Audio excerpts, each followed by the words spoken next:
I run many YouTube channels with millions of views and like hundreds of thousands of dollars. Like this one is doing $11,000 a month, and during its lifetime, it did like $698,000 from ad revenue. But no one really cares about that. What we're going to be doing today is breaking down this Faceless channel that apparently did a few $100,000, about $360,000 just from ad revenue alone. Because according to ViewStats, this free website, you basically just put their username. We can see that they're doing about $167,000, or they did that during their lifetime, but they also have channels in other languages where ViewStats says they've earned up to $150,000, and they have this one in German, etc., etc. So I want to do a breakdown of what they actually did so we can try and replicate this for our own channels. First step is naturally intriguing niche. So negativity, unfortunately, sells more than positivity. There are a lot of channels now blowing up because they're bashing things like Dubai is hell on earth, this person is the worst person to walk the planet, and those usually tend to get a lot of views.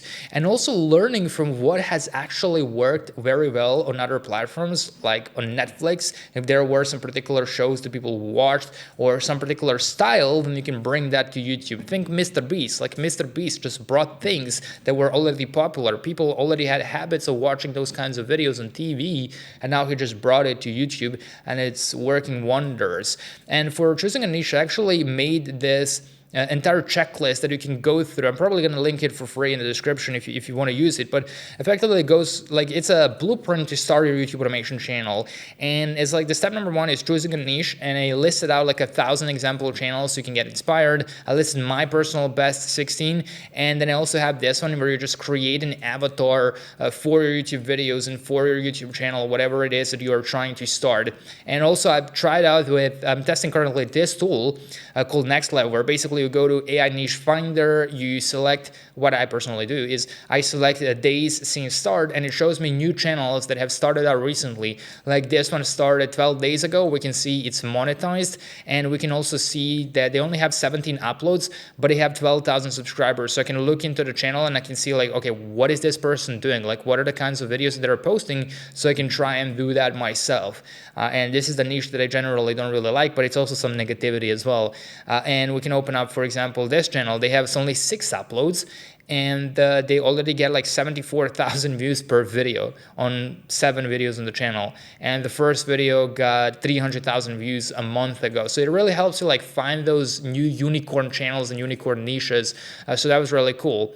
Number 2, what they did was fame borrowing. So they broke into the crime/cartel niche by fame borrowing Pablo Escobar's name, hugely famous, surrounded by mystery. So they took someone who was already famous, pretty much the same thing as this channel. Like they took this streamer or this gamer who was already very, very famous, and they were just borrowing his fame to grow their own YouTube channel. And they focused on answering questions about the mysterious figures with their videos. So what happened after Escobar died will shock you. That's one of the most popular videos on their channel. If you go back here, you can mostly find, oh no, this one is in Spanish actually. If we go back to the original channel, we can find that. And there's like, they're talking about El Chapo, like 3 million views in 5 months.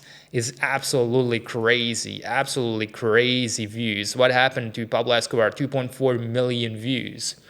Now, after that, we have copying. Again, something that I really mention quite a lot, and that is that you don't need to reinvent the wheel. Copying successful patterns and copying successful channels, things that have already worked for others. So they found successful topic formulas by analyzing patterns between viral videos. So they're repeating things times and times again. So I found few videos that they have repeated because they have performed well.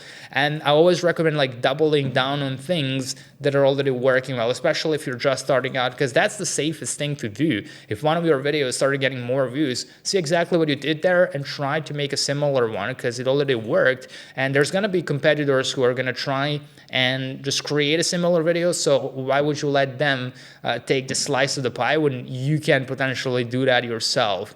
And in this, let me actually find it. Yeah, this entire checklist that I made, it goes into details. As I give like step-by-step how you can actually optimize your channel, like how to set it up, everything. You can just basically follow these steps.